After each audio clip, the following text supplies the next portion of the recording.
يا أيها الذين آمنوا إذا نودي للصلاة من يوم الجمعة فاسعوا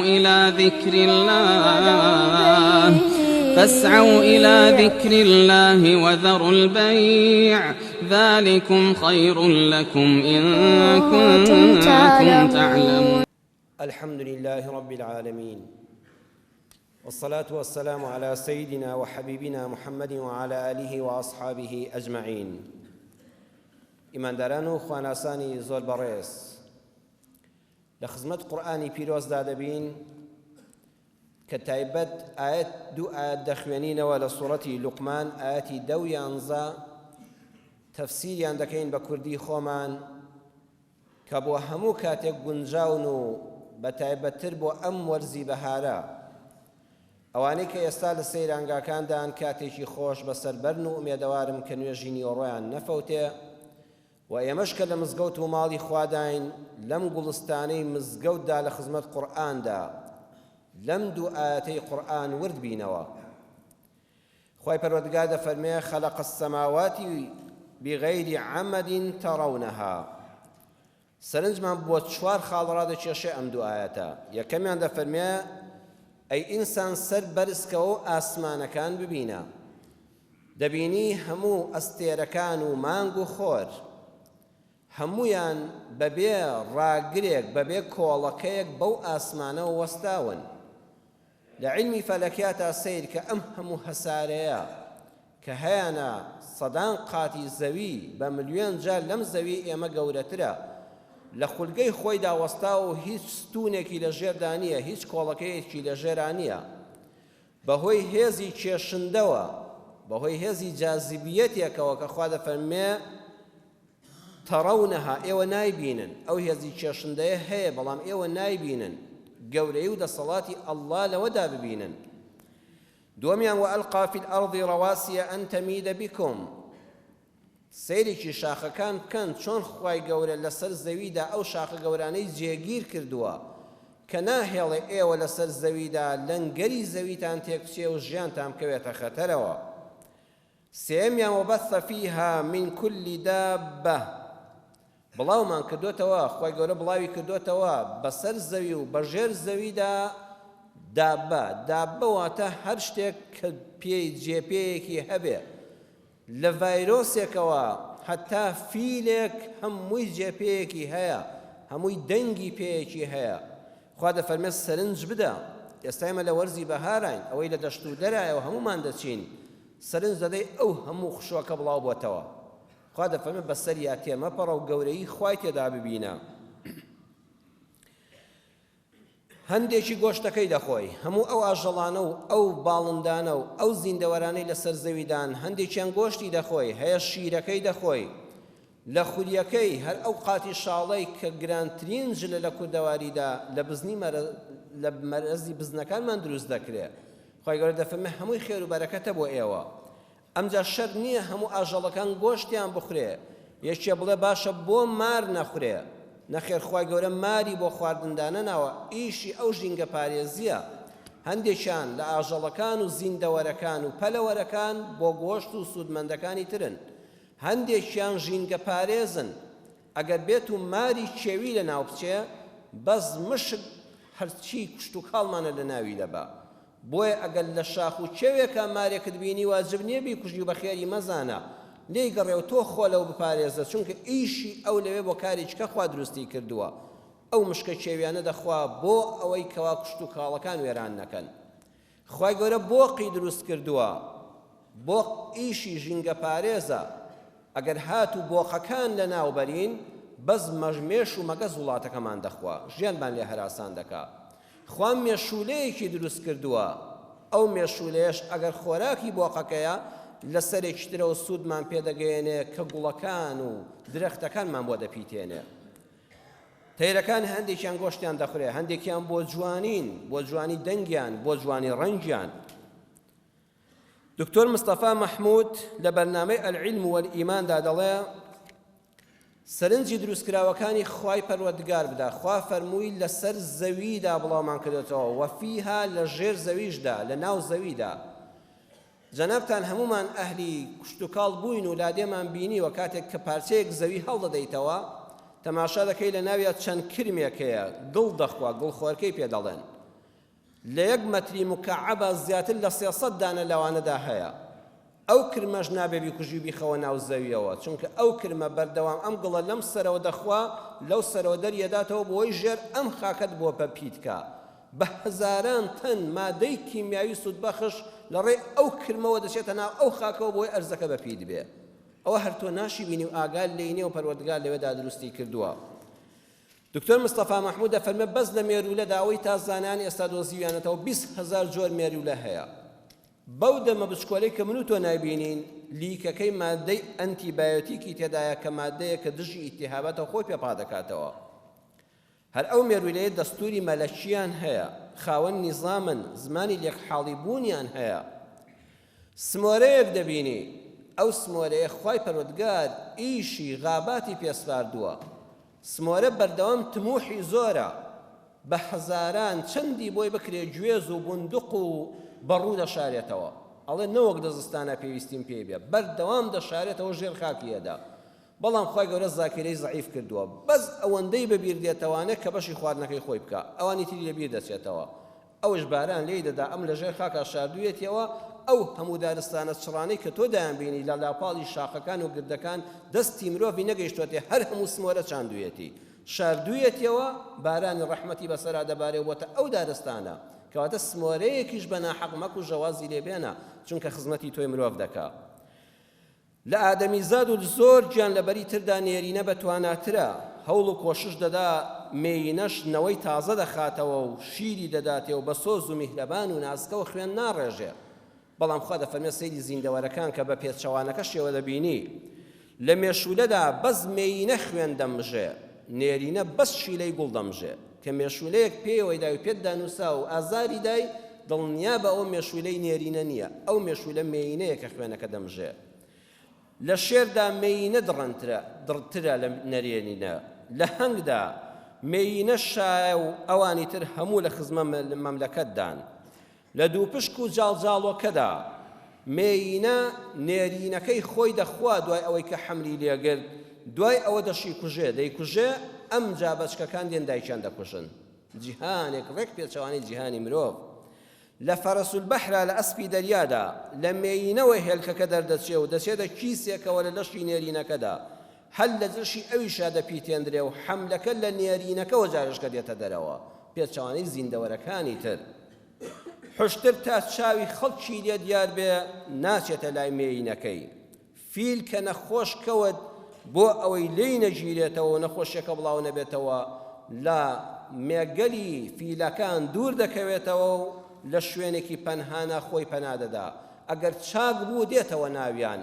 ئەگەر چاک نەبوو بە تەنها دەمرێ با نەخۆشیەکە خەڵک لێی نەگرێتەوە زانایەکی بەناوبانگ هەیە ئەمریکیە پێڵان کینیت وکر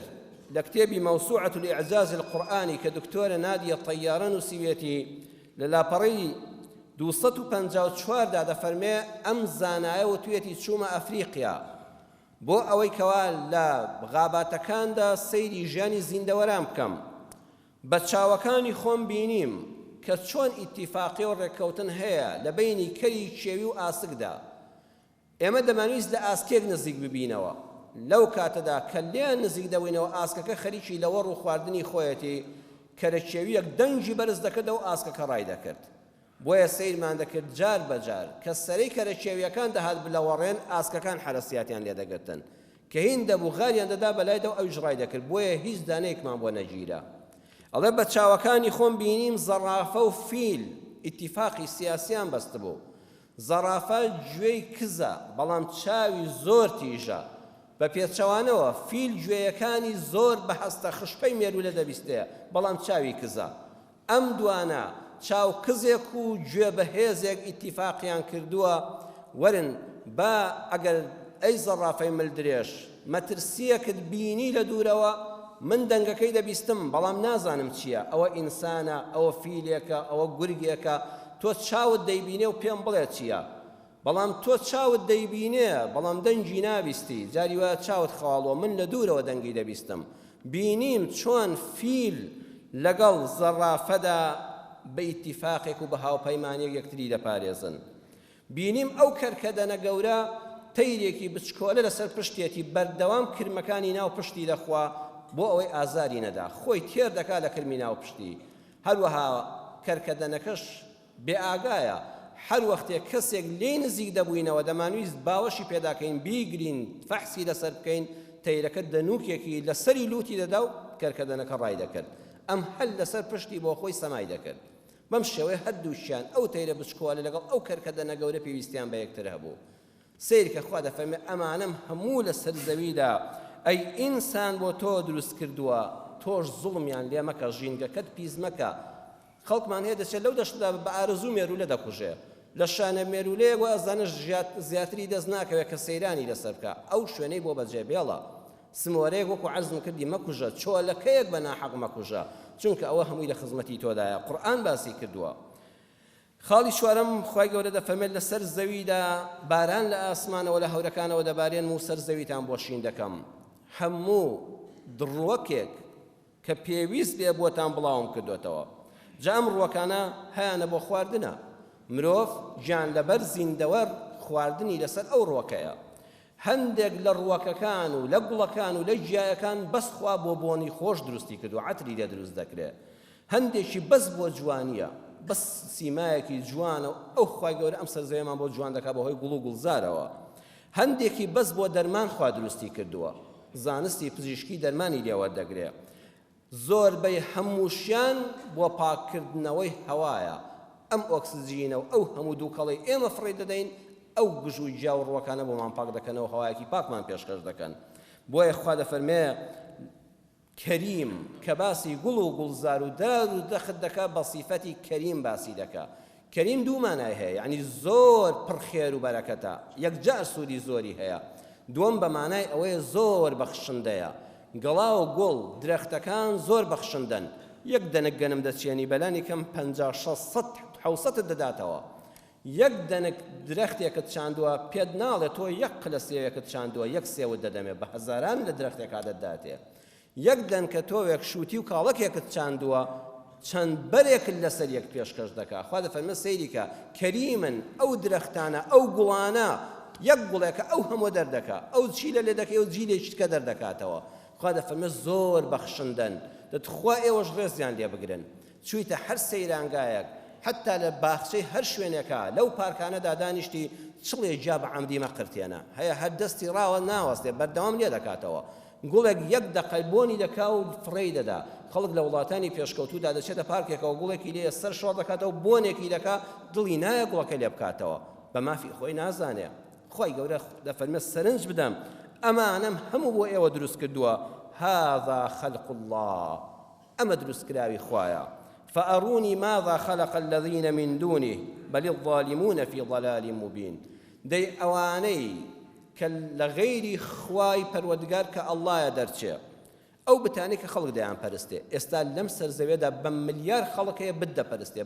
بەردێک دەپەرستێ. خوا دەفەرمێ ئەی ئینسان عەقڵت بێنەوە سەر خۆت، دەبە و بتە بڵێ وەرە گوڵێکم بۆ دروستکە. نەخێر ئەو ئینسانەی کە تۆ بەخوای دەزانی دەیپەرستی ڕێزی وەقەدەر خوا نەعوذ بالله لێ دەگری، دەبە و ئینسانە بڵێ کە کەسێکە وەک تۆ بڵێ مێشولەیەکم بۆ دروستکە. ئەی دەوڵەت هێزەکانی دنیا کە ئینسانەکان دەچەوسێننەوە، وەرن لەم دروستکراوانەی خۆ ئەوە یەکێکیان دروستکەن. ئەی ئەو کەسانی کە زۆر زانن لە زانستی فیزیا و کیمیا و ئەحیادا، وەرن لە هەموو مختەبەری دنیادا بتوانن مێشێک دروستکەن، مێشولەیەک دروستکەن، گوڵێک دروستکەن، پێتان ناکرێت. دەکەواتە ئەو کەسەی خوای پەروەردگاری بە حەق نەناسێ بەڕاستی لەسەر لێ شێواوێکی گومڕاییدایە. ئەو کەسێک بەهارە و دەچێتە دەشت و دەر و سەیران لەم دروستکراوانەی خوا وەرنابێتەوە، بەس دەخوا و دەنوێ و دێتەوە، بەڕاستی ئەوش دەبێ وریای خۆی بێ، چونکە بیر ناکاتەوە. بۆیە وتارەکەمان لەسەر بیرکردنەوە لە دەسەڵاتی خوایە، وردبوونەوەیە لە دەسەڵات و دروستکراوەکانی خوایە. باسی شاخی کرد خوای پەروەردگار. هەمومان ئەم شاخانەی کوردستان کە دەبینین دڵمان پێیان خۆشە، کە دەچێت شوێنێکەوە شاخی لێ نییە، کورد عادەتێکی هەیە دڵی ناڕەحەت دەبێت. شاخەکان بەرەکەتن لەسەر زەویدا. 39 ئاەتی قورئان باسی شاخی کردووە. والجبال ئەوتادا لە سوورەتی نەبە ئاەتی حەوتدا دەفەرمێ شاخەکان وەکو گوڵمێ خوان کە خێمەیەکی پێدا دەکوترێ هەموو خێمەمان بینیوە چادرمان بینیوە ها ئەو ئاسنە درێژەی کە دێنی دای دەکوتی بەوەی خێمەکەی پێبەستێەوە خوا دەفەرمێ ئەو شاخانە وەکو ئەو گوڵمێخانەوان وەکو ئەو ئاسنەوان و ئەم زەویان لەنگەر پێگرتووە وألقى في الأرض رواسي أن تميد بكم لسورة النحل آية 15 فرمي شاخ بهيزكان من داكتا وبسر زويدا بو أوي نهيلن زي بجولة زاناني جيولوجي وزاناني أمستردام دلين هەندێکیان دەڵێن بەرگە هەوای زەوی کە ناهێڵێ ئەو هەموو نیزەک و ئاگربارانی لەو ئاسمانەوە دێتە خوارەوە ئەو هەموو تاشەبەردەی لە ئاسمانەوە دێتە خوارەوە ئەو بەرگە هەوا دەیسووتێنێ ناهێڵێ ئەو هەموو مادە ئاگری و تیشکە زیان بەخشانە بەرگە هەوا ئاوەکو خێمەیەک بەسەر ئێمەدا درراوە بەڕێزان ئەم بەرگە هەوا لە چەند تەبەقەیە کە دوای دەرچووی هەوا نامێنێ ئەم بەرگە هەوایە خوا عالمان دەفەرمون بەهۆی شاخەوە خوا دایکوتاوە خێمەیەکە بەسەر ئێوە خوا ئەم شاخانەی داناوە ئەم بەرگە هەوای پاراستووە هەندێک دەڵێن زەوی کە بەردەوام لە خولانەوەدایە زەوی چەند تەبەقێکە چینی شلی هەیە چینی بەردینی هەیە چینی سەرەوەی هەیە ئەم شاخە هەمویانی بە یەکە داکوتاوە ئەگەوانە بووە لە خولانەوەی زەویدا ئێمە تیا دەچوین هەروەکو شۆفێرەکان دەزانن دەڵێن ئەگە سارەیە قورس بێ لە دەستە دووار ناگرێ بۆیە ئەو سارانەی پلێتیان بەهێزە و قورسن ئەمانترن ئەم سەرزەوێشخوا بەم شاخانە پاراستویەتی لە کاتی سوڕانەوە بە دەوری خۆی خۆردا ئێمە ژیانێکی پڕ تەئمینمان هەیە بەڵام مرۆڤیش وەکو شاخ وایە شاخەکان کە ئێمە دایانبینین یەک بەشیان لەسەرەوە دیارە هەر شاخێکت چاو پێکەوە چەندی لەسەرەوە دیارە چوار ئەوەندەی وا لە ژێر زەویدایە سەیری هەر شاخێکت کرد حەجمەکەی چەندە لەسەر زەویدا دڵنیا بە چوار بەشی وا لە ژێر زەویدایە و تۆ نایبینی بەخوا ئێمە مرۆڤی ژواین لە شاخەکانەوە سەیری خۆمان کەین هەموو مرۆڤێک یەک بەشی دەبیندرێ چوار بەشی شاراوەیە بەڵام ئەو چوار بەشە شاراوەیە کە مرۆڤ خۆی پێنج بەشە چوار بەشەکەی تری لە پێنج حاڵەتا دەردەکەوێت لە پێنج حاڵەتا ئاشکرا دەبێن ناخەکەی چۆنە و ڕێگەکەی چۆنە حاڵەتی یەکەم لە کاتی سەفەرە تا سەفەر لەگەڵ یەکێکانەکەی ناخی ناناسی زۆر کەسێ زۆر بەباشی دەزانی بەڵام وەرە سەفەرێکی حەج و عومرەی لەگەڵا بکە لێی بێزار دەبی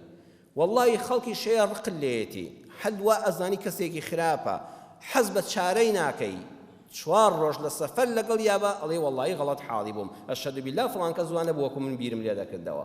سەفەر معدەنی ئینسان دەردەخا ڕێگەکانی ناوەیت بۆ دەردەخا دووەمیان مامەڵە و کڕین و فرۆشتن تا نەچێ معاملە و کڕین و فرۆشتن لەگەڵ کەسێکە بەخوا بۆ دەرناکەوێت ناخەکەی چۆنە و کردداری چۆنە سێەمیان دراوسەیەتی تا ماڵت بە ماڵی یەکێکەوە نەبێت چەند ساڵێک بۆ دەرناکەوێت فڵان کەس کەسێکی باشیان خراپە بەس ڕووکاری سەرەوەی ئێمە بینیوە ڕێگەکانی لە دراوسەیەتیا دەرەکەوێت چوارەم کورسی و دەسەڵات زۆر خەڵک هەبوو وەمان دەزانی زۆر شۆڕژگێڕە زۆر کورتپەروەرە ئای ڕەنجدەرە ئای چەنە بەزەی بە فەقیر و هەژارا دێتەوە تا پاتەی لاسیکی لە پێدا بوو کە چوە ئەو وەزارەت و پەرلەمان و کورسی و دەسەڵاتە ئای چۆن ماڵی ئەم میلەتە فەرهود دەکا ئەوە کاتی خۆشی هەروا بووە بەس بێ دەسەڵات بوو هیچ دەسەڵاتی نەبوو کە کەسێک دەتەوێت تاقیب بکەیتەوە بیخە سەر کورسی دەسەڵات ئەمجا معدەنەکەی دەردەکەوێت داخۆ پێشتر ڕاستی کردووە یان فەرهود چی بووە یان تاڵان چی بووە خاڵی پێنجەم لە زەواج و کاتی هاوسەرگیریدا زۆر کەس کە دەچێتە خوازبێنی کچەکە چەند کوڕەکەی بەدڵە کوڕەکە چەند کچەکەی بەدڵە کەچی پاشی سێ چوار مانگ یان ساڵێک یان دوای مناڵێک دەکەونە تەقە و تەلاق لە یەکتر کاکە لێی بێزار بووم کچەکە هاوا دەکە ئەم کوڕەوە نەبوو من ناسیمە بەخوا زۆر گۆڕاوە ئەویش دەڵێ ئەو کچە من نەبووە کە ناسیمە من 2-3 ساڵ عاشقی بووم کەچی زۆر گۆڕاوە نەبەخوا یەک زەڕە نەگۆڕاوە ئەسڵەکەی دەرکەوتووە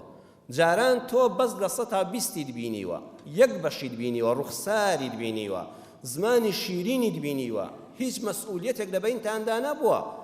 ئیتر ئینسان کە هیچ مەسئولیەتیشی بەرامبەر بە کەس نەبێ قابل بجیوێنی پێ بدە بە تایبەت کەسێک کە لە خۆتی نزیک بکەیتەوە بۆیە تۆ بەس سەرەکەیت بینیوە ناخەکەی ئەم جاکە لەگەڵ یادەژێ لە هاوسەریدا بۆ دەردەکەوێت کەسێکی چۆنە ئەینان نەگۆڕاوە ئەسڵەکەیت بۆ دەرکەوتووە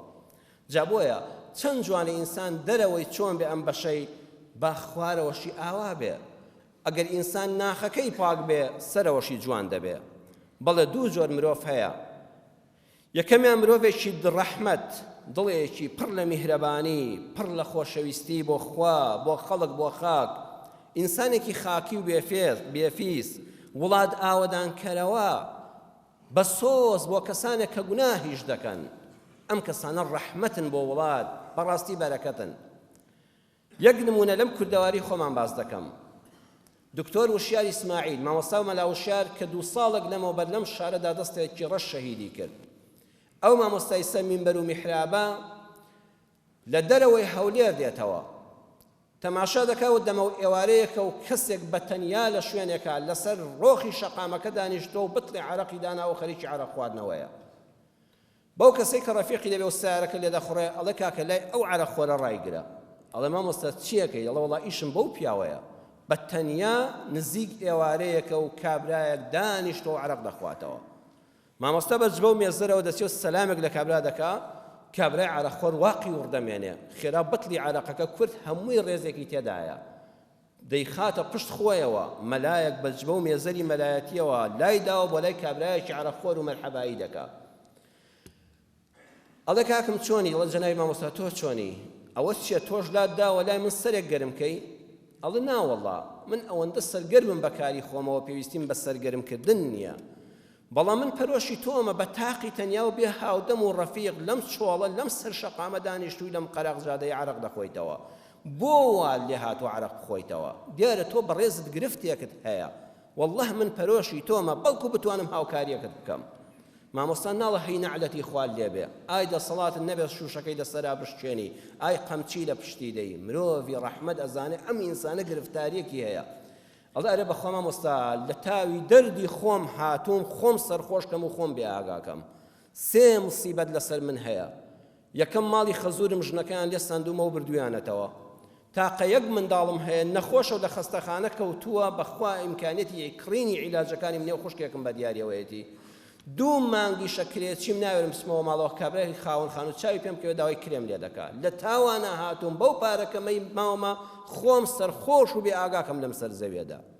بەڕێزم زۆر کەس دەیبینی کە خەریکی گوناهکردنە، ئەوە ڕم بێ لاڕێ نەبوو بێ، بەڵام گرفتارە. مرۆڤی ڕەحمەت جەڵدە لە پشتی نادا، هەوڵی ڕزگارکردنیەدا. مامۆستاڵە ئەگەر من لەمانە کارێکت بۆ بکەم و بە پشتیوانی خوا ڕزگارت کەم، وعد دەدەی عەرەق نەخۆیتەوە ڕوو لە خواکەی، ئەڵێ ئەرێ وەڵڵا ئەگەر خوا دەرگایەکم لێ دەکاتەوە، من چ داوە لە عەرەقخۆری لە خۆ سەرخۆشکردن، چۆن ڕوو ناکەمە خوا و ماڵی خوا؟ مامۆستا دەیهێنێ دەڵێ ماڵک کام ماڵی خەزوورتە، سواری سارێ دەکەن و عەرەق لە دەشتا بەجێ دەمێنێ، هێشتا بۆنی دەمی دێ. ئەڵێ ئەوە ماڵی خەزوورمە، کە دەچن سێ دەکەن مامۆستا دەبەزێ و حرمەتی لێ دەگرن، وازاواکەشیان لەگەڵێن، لەم مامۆستا فڵان کەس نەیەنیتە ژوورەوە، بەخوا ژن نادەینەوە بەم پیاوە. مامۆستاڵی هێشتا ئەمانە دڵیان گەرمە، لێگەڕێ با بڕۆین بۆ خەستەخانە، با مناڵەکەت لە خەستەخانەیەکی ئەهلی داخڵکەین و من هەموو پارەکەت بۆ تەفع دەکەم، مناڵەکەش سپاس بۆخوا چا دەبێتەوە. ئەوە کرێی 2 مانگەکەش و چەند مانگی کەش کە بە خاوەن خانووش ئەڵێ زیاتر هاوکاری بکە، چونکە ئەم پیاوە فەقیرە، ئەوە کرێکەشی بۆ دەدەین، تۆش زیاتر هاوکاری بکە و چاوێکت تێوەی بێ. پاش ماوەیەش کە دەچێتەوە ماڵی کابرا و متمانەی ئەوەی دەداتی ئەم پیاوە لە نەبوونی و نەداریدا تووشێم غەڵەتانە بووە، ئەوانیش کچەکانی دەدەنەوە و ماڵەکەی شاد دەکاتەوە، تا مامۆستا شەهید دەکرێت، ئەو پیاوە بەردەوام هاتوچێ مزگەوتەکەی دەکا و لەوێ جومعەکانی لە دواوە دەکا. ئەمە مرۆڤی ڕەحمەتە. دووەمیان مرۆڤی نەکبەتمان هەیە. مرۆڤی نەکبەت ئەوەیە جاری وایە دیندارێکی نەکبەتە، ڕقی لە خەڵکە. کابرایەک لە زمانی پێغەمبەر صلی الله علیه وسلم لە دەشتەوە هاتبوو، هاتە خزمەت پێغەمبەر صلی الله علیه وسلم، سەیری کرد، خەڵکێکی زۆری بەدواوەیە، دوعای کرد وتی یا ربی اللهم ارحمني ومحمدا ولا ترحم معنا أحدا. يا ربي خويا بز رحم بمنو بم محمد بكي رحم بكسي كنكي نامي رحم بكسي كبكي. پیغمبری خواه فرموی کاک بۆ وا دەکەی ڕەحمەتی خوا بەو هەموو فراوانیەوە تۆ ئازانی بەس بەشی من و تۆ دەکا حەز ناکەی خوا ڕەحم بە کەسیش بکە. بەڵێ بەڕێزان بەخوا ئینسانی نەکبەتی وایە حەز دەکا خوا ڕەحم بە کەسیش نەکا، وازانێ لەو کەم دەبێتەوە. لەو نەکبەتانەی کە هەفتەی ڕابردوو بەداخەوە لە وڵاتی نیوزیلەندا دەستی ڕەشی چوە سەر مزگەوت و ماڵی خوا، 50 موسڵمانی پاکی لە مزگەوتا شەهید کرد. خۆزگەمان بەوانەی کە شەهید بوون، ئینسانێک بەدەستی بەدەستنوێش بەرەو قیبلا لە ماڵی خوادا بەدەم زیکر و دوعا و نوێژەوە لە ڕۆژی جومعەی خۆیدا شەهید بکرێ، چێ ئەو پلەی دەست دەکەوێت؟ چەندی کەی بریندار کرد. بەڵام ئەو ئینسانە نەکبەتانە کەسێ پرسیار دەکات مامۆستا بۆ ئەو ئینسانە نەکبەتە هەیە بۆ ئەو ئینسانە نەکبەتانە دەستیان دەچێتە خوێنی مسلمانان بۆ خوا دەستیان وشک ناکات ڕەنبێ زۆر خەڵک ئەو پرسیارە بکە بەڕێزم دەبێت نەکبەتی شەبێ لەسەر زەویدا چونکە بەو نەکبەتانە نەبێ قەدری ئەو ڕەحمەتانە دەرناکەوێت تا دەستی خوێن ڕێژ نەبینی نازانی خەڵکانێکی کە هەر مسلمانیش نەبوون لەو وڵاتەدا خۆ مەسیحیش بوون ئەو کریستیانە دڵپاکانە چیان کرد بۆ مسلمانانە هەمووتان بینی چۆن شەقامەکانی نیوزیلەندایان بە گوڵ ڕازاندەوە لە تاوی ئەو مسلمانانە خۆ ئەوانە مسلمانیش نەبوون ئەو ئافرەتە بەڕێزەی کە سەرۆکی نیوزیلەندا بوو چۆن لەبەر ڕێزی مسلمانان بەلەچکەوە چۆن